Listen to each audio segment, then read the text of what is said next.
मेरे पास किसी नामालूम शख्स का फोन आया था। एडगर ने कहा। उसने मुझ पर इल्जाम आयद किया कि मैंने जिस पार्टी के खिलाफ काम करने के लिए मुआवजा लिया उसी से मिल गया। अच्छा, मैंने दिलचस्पी से कहा, फिर तुमने उस इल्जाम का क्या जवाब दिया? मैंने कहा कि मुझे पहले सही पोजीशन नहीं बताई गई थी। ये तो बहुत ऊंची सतह का मामला है और फिर मैं नजरों में भी आ गया हूँ। अपनी जान बचाने के लिए मुझे कुछ न कुछ तो करना ही था। उस पर उस शख्स ने मुझे धमकी दी और कहा कि मामला हुआ कितनी ही सतह का भी हो, चूंकि मैं मुआवजा वसूल कर चुका हूँ, लिहाजा अब इस मामले से हाथ नहीं खींच सकता। अगर मैंने ऐसा किया तो मुझे उसके संगीन नताइज भुगतने पड़ेंगे। बड़ी दिलचस्प सूरत हाल है, मैंने कहा। उस शख्स की गुफ्तगू से जाहिर होता है कि हमारी नकलो हरकत पूरी तरह उसके इल्म में है। जी हाँ, और उसने अगली फरमाइश जो की है वो बड़ी खतरनाक है। उसने मुझे बताया कि यार खान अब स्क्वाड कारों के साथ नकलो हरकत करना है, मुझे उन स्क्वाड कारों पर हमला करना है। ये तो वाकई तशवीशनाक बात है। इस तरह तो तुम खुद भी खतरे से दो चार हो सकती हो।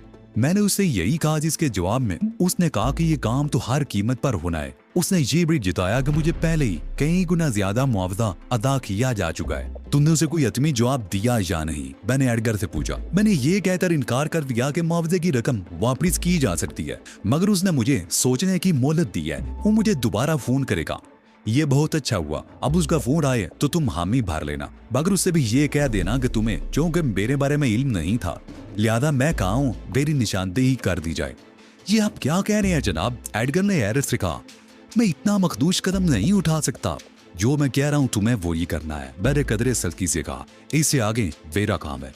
मैंने फोन बंद करके जनरल टेरेस की तरफ देखा। मेरी बात दुरुस्त साबित हुई। रैंडल का तरतीब दिया हुआ नेटवर्क काम कर रहा है। स्क्वाड कारों पर हमलों की बातें हो रही हैं। यानी हमें ये मालूम करने की कोशिश करनी पड़ेगी कि रैंडल ने किन लोगों को तुम्हारे पीछे लगाया है। जनरल ने तशवीश से कहा।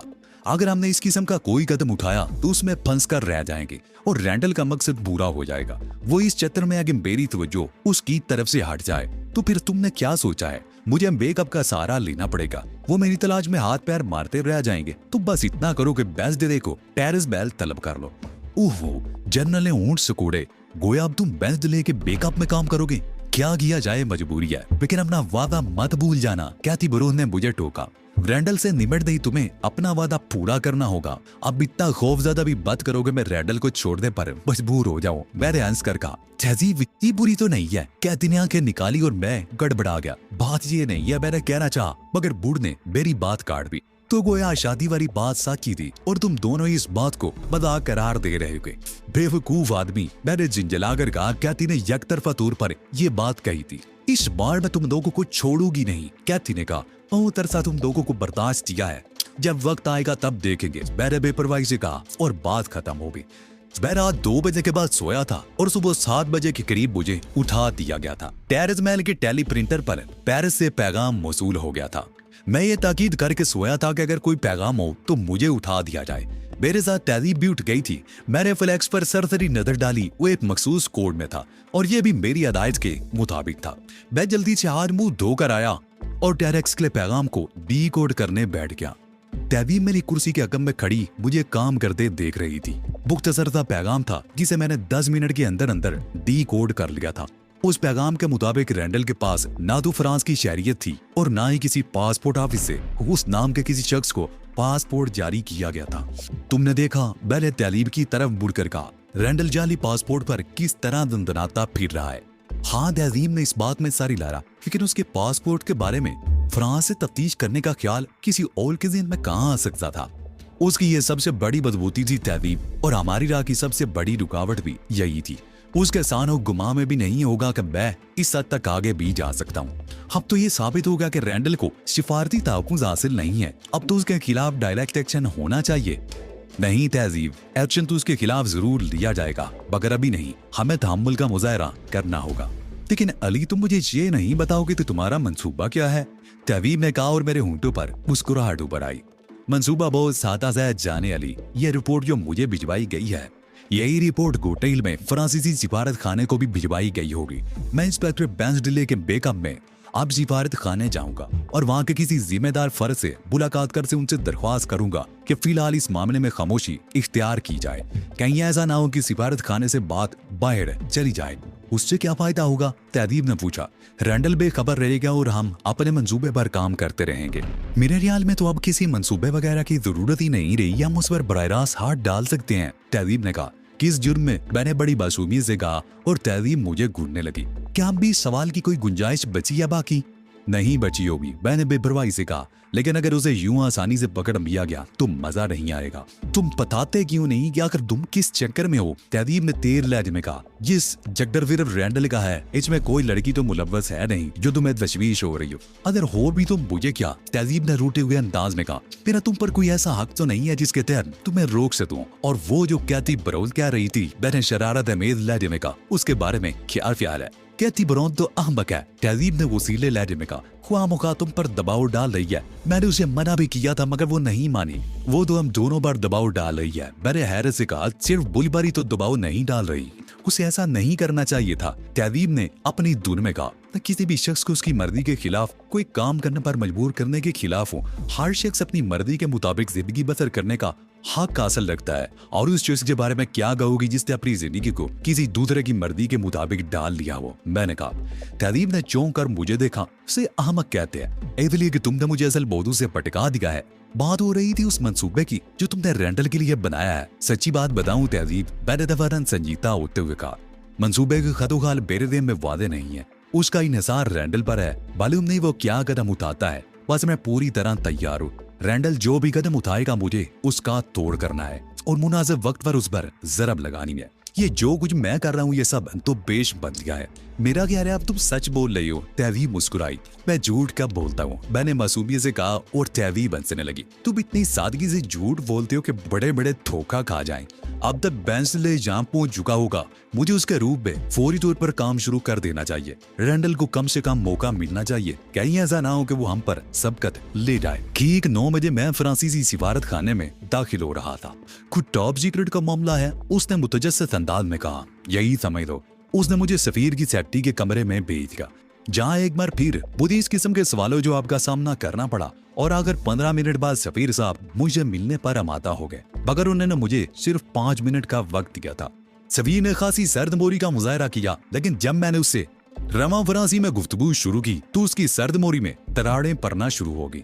ढेरस महल से मुझे पैगाम मिला था कि कोई इंस्पेक्टर बैंसडिले मुझसे मिलने आ रहा है। सफीर ने कहा, क्या तुम्हें फ्रांस के वीजे की जरूरत है? अगर ऐसी बात है तो तुम्हें आपके सामने मेज पर एक टेलेक्स मैसेज रखा है। मैं उसी पैगाम के बारे में तफसीली गुफ्तगू करने आया हूँ। सफीर ने चौंक कर मुझे देखा। ये बड़ा उलझा देने वाला मामला है, लेकिन तुम्हें उस टेलेक्स के बारे में कैसे मालूम हुआ? ये इंक्वायरी हमने सरकारी तौर पर कराई है। मैंने कहा, लेकिन इसका मुझसे क्या ताल्लुक? सफीर ने कदरे झुंझुला कर कहा, अगर किसी शख्स के पास फ्रांस का जारी पासपोर्ट है तो मैं इस सिलसिले में क्या कर सकता हूँ? ये शख्स जिसका नाम रैंडल है इन दिनों यही मौजूद है और हम उस पर इतनी हाथ नहीं डाल सकते कि उसे सिफारती तहफ्फुज हासिल था। तुम बड़े शौक से उस पर हाथ डाल दो, वो अब सिफारती तहफ्फुज से महरूम हो चुका है। सफीर ने कहा, ताम ये इतनी ऊंची सतह का मामला तो हरगिज नहीं कि मुझ तक लाया जाता। बाद मतलेजों के तहत हम फौरी तौर पर हाथ नहीं डालना चाहते। हम ये भी चाहते हैं कि वो इस गलतफहमी में मुब्तला रहे कि उसे उन्होंने सिफारती तहफ्फुज हासिल है। ठीक है, सफीर ने सारी लाया। मैं अपने अमले को ताकीद कर देता हूँ कि उस मामले को टॉप सीक्रेट रखा जाए। लेकिन ये तो हुकूमत फ्रांस का मुजरिम है, ये एक आलमी मुजरिम है जनाब। मालूम इसके पास कितने मुल्कों के जाली पासपोर्ट हो गए, हमें उससे क्या जरूरत हो सकती है? सफीर ने कहा, यह बात तो हमने साबित की है, लेकिन उसकी निशानदेही हमने की है। अगर हम निशानदेही ना करते तो ये शख्स यूं ही दंदनाता ना रहता। ये मुल्कों के मामलात हैं इंस्पेक्टर, तुम्हारी जमीन में आसानी से नहीं आएंगे। मैं इस मामले को सिफारती सतह पर उठाऊंगा। मैंने अर्ज किया था कि वो एक आलमी मुजरिम है। गालिबन आपने मेरी इस अर्ज पर तवज्जो नहीं दी। मैंने सुन लिया है। सफीर ने बेजारी का मुजाहरा किया। तुम्हारा काम खत्म हो गया, अब तुम जा सकते हो। मैं आपसे मुत्तफिक नहीं हूँ जनाब, मैंने बड़े सुकून से कहा। यह मामला जो भी है इसका फैसला इसी मेज पर होगा। तुम शायद सफारती आदाब से वाकिफ नहीं हो, सफीर ने मुझे घूरते हुए कहा, और फिर मेरे पास वक्त भी नहीं है। जब मामला रैंडल जैसे मुजरिम का हो तो आदाब बलाए ताक रख देने पड़ते हैं और जबान मकान की कुयूल से आजाद होकर बात करनी पड़ती है। मैं तुम्हें मजीद 5 मिनट दे सकता हूँ, और वो भी बैज इसलिए कि तुम एक दावा कर रहे हो। एक आलमी सियोनी तंजीम है जिसका नाम ईगल है। मुमकिन है आपने इस तंजीम का नाम सुना हो और मुमकिन है ना सुना हो, ताम उससे कोई खास फर्क नहीं पड़ता। हकीकत यह है कि ये शख्स उस तंजीम का सरबराह है। तुम्हें ये मालूमात कहाँ से हासिल हुई और क्या ये जरूरी है कि ये मालूमात हकाइक पर मबनी हो? इन मालूमात की उसूल के कम में कई बरसों और सैकड़ों अफराद की मेहनत शामिल है सफीर मोहतरम, और इनके गलत होने का 1% भी एहतमाल नहीं है। तुम इतने यकीन से ये बात कह सकते हो मगर मैं नहीं कह सकता, और ना ही बगैर किसी ठोस सबूत के तुम्हारी बातों पर यकीन कर सकता हूँ। वक्त आने पर यह बात साबित भी कर दी जाएगी जनाब, मैंने कहा। तुम्हें अगर कौन से बुत का इंतजार है जितने बड़े पैमाने पर यह तंजीम सरगर्म अमल है, उसके पेश नजर तवक्को है कि इस शख्स की गिरफ्तारी के बाद कोटेल की हुकूमत को बैनुल अक़वामी दबाव का सामना भी करना पड़ सकता है। अगर हमने फौरी तौर पर उस पर हाथ डाल दिया तो उसके खिलाफ जो गवाह पेश किए जाएंगे उन्हें जाली करार दिया जा सकता है। ये भी मुमकिन है कि उन्हें जान से हाथ धोने पड़ जाएं। लिहाजा ये जरूरी है कि उस पर इस अंदाज में हाथ डाला जाए कि उसके मुजरिम होने में कोई शक व शुबा बाकी ना रहे। मुजरिमों की सरगोबी में ताउन करना हर पुरअमन शहरी का फर्ज है, सफीर ने जनरल में सोचते हुए कहा। ट्रेंटन नामी उस शख्स के पास फ्रांस का जाली पासपोर्ट है। इस एतबार से ये शख्स हुकूमत फ्रांस का मुजरिम करार पाता है, और इस एतबार से हमारी हुकूमत यह मुतालबा कर सकती है कि उसे हमारे हवाले कर दिया जाए। लेकिन जो कोई तुम कह रहे हो अगर वो सच है तो फिर ज्यादा संगीन इल्जामात के तहत उस पर पहला हक तुम्हारी हुकूमत का बनता है। बस शर्त यह है कि तुम अपने इल्जामात साबित कर सको। ये बात आपकी इल्म में आज आई है, लेकिन हमें बहुत पहले से इल्म है कि उसने पेरिस को अपना हेडक्वार्टर बना रखा है। शबीर के चेहरे पर हैरत के तासरात नजर आए। अगर ऐसा है तो तुम्हें चाहिए था कि पहले ही हमें मुतला कर देते। वो आसानी से हाथ आने वाला शख्स नहीं है, और ना ही हमें ये पहले मालूम था कि उसके पास जाली शनाख्ती कागजात हैं। हम तो समझ रहे थे कि उसके पास फ्रांस की शहरियत होगी। ठीक है मिस्टर बेंस डिलेन, मैं समझता हूँ कि तुम्हारे दावों की रोशनी में तुम्हें एक मौका जरूर मिलना चाहिए, लेकिन अगर वो बच विकला तो क्या होगा? आप बेफिक्र रहें जनाब, मैंने बड़े इत्मीनान से कहा। उसके गिर्द हमारा घेरा तंग से तंग तर होता चला जा रहा है, वो बचकर नहीं निकल सकेगा।